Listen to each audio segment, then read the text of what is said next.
Hello, everyone. Welcome to Learn English Podcast. My Big Mistake. Emotional English story for listening. Learn English through stories level 1. Liza was a young lady who lived in a small town near the river. She was only 20 years old, full of dreams and hope, and she always believed that life was simple and kind. Every morning, she woke up early, looked at the sky, and whispered to herself, "Today will be a beautiful day." She worked in a small bakery where she made bread and cakes with love. The smell of fresh bread always made her smile. Her boss, Mrs. Green, was a kind woman who treated her like a daughter. Liza did not have much money, but she had a heart full of happiness and a smile that made people around her feel warm. Everyone in the town liked her because she was polite, friendly, and always ready to help others. But deep inside her heart, Liza wanted something more. She wanted to leave her small town and see the big city, to meet new people and to make a better life for her family. Her parents were old and poor, and Liza wanted to give them everything they never had. One day, when Liza was working in the bakery, a man named David came into her life. He was tall, charming, and spoke softly. He said he was from the city and that he came to visit his aunt who lived nearby. He often came to buy bread, and each time he smiled at Liza. At first, she was shy, but day by day they started to talk. David told her stories about the city: tall buildings, bright lights, big offices, and people chasing dreams. Liza listened with shining eyes. She started to imagine herself walking in those city streets, wearing nice clothes, working in a beautiful office, and feeling proud. David said he could help her find a job in the city if she wanted to go. Liza felt nervous, but also excited. She thought maybe this was her chance.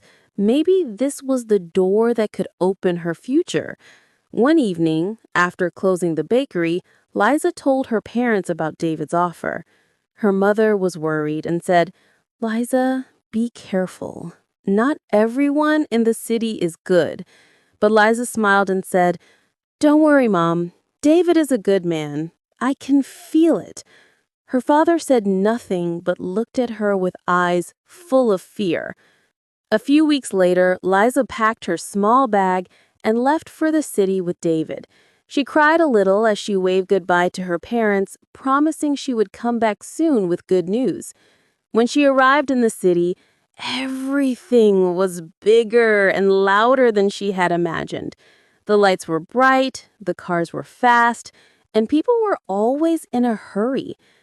David took her to a small apartment and said she could stay there until she found a job. At first, Liza was happy. She called her parents every night and told them how beautiful the city was. But after a few days, David started to change. He became cold and angry. He told Liza that things were harder than he expected, that she should help him by doing small jobs for his friends. Liza did not understand, but she trusted him. One night, David asked her to deliver a small package to someone. He said it was just business papers. Liza believed him and went to meet the man. But when she got there, the man looked strange and scary. He gave her money and said something that made her heart beat fast. She ran home, confused and scared. When she asked David what was inside the package, he shouted at her, "Don't ask questions, just do what I say," he said. Liza started to feel something was wrong.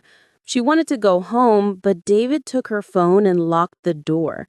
She cried every night, wishing she had listened to her mother. A few days later, the police came. They said David was in trouble for doing bad things, and Liza was also taken because her name was on the packages. She tried to explain that she didn't know, but no one believed her. She spent 3 months in jail before they found out she was innocent. When she came out, she was broken. No money, no job, no home. She went back to her town, but people whispered behind her back. Her parents hugged her, but she could see the sadness in their eyes. Liza never smiled like before. She started working again in the bakery, but her heart was heavy. Sometimes she looked at the river and thought about how one big mistake had changed everything. She wished she could go back to that day and say no to David, but time doesn't go backward. Every night she prayed for peace, but inside she carried a deep pain that never left. She had learned her lesson, but the price was too high. Liza tried to smile again, but every time she looked in the mirror, she saw a different person. Her eyes were tired, her face looked older, and her heart felt like a stone. The bakery still smelled the same, the bread still came out warm and soft, but nothing felt the same to her anymore. The laughter of children in the street used to make her happy, but now it only reminded her of what she had lost. Her innocence, her trust, her dreams. Mrs. Green still gave her work, still treated her kindly, but she could see that Liza's spirit had changed. One evening, after closing the bakery, Liza sat with Liza and said softly, "My dear, you cannot live with pain forever. You must forgive yourself." Liza looked down and whispered, "But how can I forgive myself when I destroyed everything?" Mrs. Green took her hand and said, "You made a mistake, but mistakes do not define you. What defines you is what you do next." Liza nodded but said nothing. That night, she lay in bed staring at the ceiling, remembering the sound of the city, the noise of the traffic, and David's voice. She remembered the fear, the shame, the small cold room in jail, the nights when she cried quietly so no one would hear. She remembered her mother's words, "Be careful, not everyone is good." Her mother had been right, but it was too late now. The next morning, Liza decided to do something different. She went to the riverbank where she used to sit as a child. She took a deep breath and felt the cool wind on her face. She whispered to the river, "I want to let go." But even as she said the words, she could feel the pain still inside her. She thought maybe time could heal her, but time moved slowly when your heart was broken. Weeks passed, and one day she received a letter. It was from the city police. They said David had been caught again for another crime and that he was in prison for a long time. When Liza read that letter, she felt many things at once: anger, sadness, relief, but also emptiness. She thought she would feel better knowing he could not hurt anyone again, but instead she just felt tired. She tore the letter into small pieces and threw them into the river. She whispered, "Goodbye." After that day, Liza tried to build her life again. She helped her parents repair their small house. She went to work early, smiled at customers, and tried to believe that one day life could be gentle again. Sometimes at night, she sat outside and watched the stars. She told herself, "I must learn from my mistake. I must never trust too fast again." She promised herself that she would live carefully, that she would never let another person control her dreams. But inside, a part of her still missed who she used to be, the happy, innocent girl who believed that people were kind. One Sunday afternoon, a traveler came into the bakery. He was young, polite, and kind. He told Liza that he had lost his way, and she gave him a glass of water and a piece of bread. He thanked her and smiled warmly. For a moment, Liza felt something move in her heart, but then fear came again. She was afraid to trust, afraid to talk too much. The traveler noticed her quietness and said gently, "You have kind eyes, but a sad soul." Liza looked away and said softly, "Sometimes life teaches you too much." The man nodded, bought some more bread, and left. After he was gone, Liza stood by the window and watched the sunset. She wanted to cry, but no tears came. She whispered to herself, "Maybe this is who I am now. Someone who once believed and then learned." As months passed, her parents grew weaker. Her mother's health became poor, and Liza spent many nights taking care of her. She cooked soup, cleaned the house, and sang soft songs at night to help her mother sleep. One night, her mother took her hand and said, "My dear Liza, do not let your pain become your life. You are still young. You can still love. You can still dream." Liza smiled sadly and said, "I will try, Mom." But deep down, she knew that her heart was not ready. When her mother passed away a few months later, Liza felt like her whole world fell apart again. She cried for days, holding her mother's scarf, remembering her soft voice and warm hugs. After the funeral, the house felt so empty that she could hear the sound of her own breathing in every room. She looked at her father, who sat quietly in a chair, looking out the window, lost in thought. Liza realized that now she had to be strong, for him and for herself.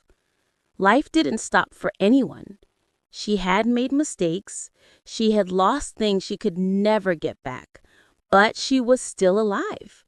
And maybe that was something. One evening, she took a notebook and started to write about her life. Not for anyone to read, but just to let her feelings go.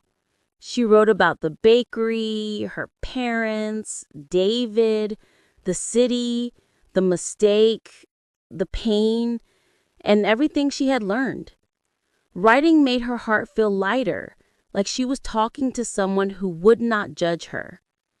Day by day, her notebook filled with words. One night, after finishing a long page, she looked up at the moon and said softly, "I cannot change my past, but maybe I can find peace in my truth." And for the first time in a long while, she felt a small, quiet comfort inside her heart. Years passed, and Liza grew older, but the memory of her mistake never truly left her. It stayed in her heart like a quiet shadow that followed her everywhere she went. People in the town forgot what had happened long ago, but Liza could not forget. Sometimes she saw young girls walking by the river, laughing, talking about their dreams, and she smiled at them softly, hoping they would never make the same mistake she once did. Her father passed away peacefully one winter morning, holding her hand, whispering, "You did your best, my child." After that, Liza lived alone in the small house near the river. She still worked in the bakery, though her hands had become slower and her hair had turned gray. Every morning she opened the shop early, letting the smell of bread fill the air. People said she was kind, quiet, and wise, but no one knew how much she had cried in her life. One cold evening, after closing the bakery, Liza walked to the river one last time. The sky was gray and the wind was cold, but the water was calm. She stood there, looking at her reflection, and whispered, "I was young, I was foolish, but I tried to learn. I hurt myself, but I also grew." She took a deep breath and smiled gently, a sad but peaceful smile. She thought about her mother's words, Do not let your pain become your life. And finally, she understood what they meant. Pain was not meant to stay forever. It was meant to teach. Liza closed her eyes and let a single tear fall into the river. She whispered, "Goodbye, my mistake. You have been my greatest teacher." That night she went home, sat by the window and watched the stars. The moonlight touched her face softly, and for the first time in many years, her heart felt light. The next morning, Mrs. Green found her sitting peacefully by the window, her hands folded in her lap, her face calm and gentle, as if she was only sleeping. On the table beside her lay her old notebook, the last page open with a simple line written in her careful handwriting. Sometimes one big mistake teaches us more than 1,000 successes. Forgive yourself and let life go on. And that was the end of Liza's story.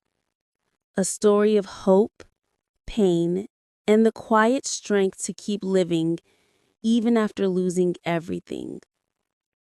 Her life was not perfect, but it was real. And through her tears, she found a kind of peace that words could never fully describe.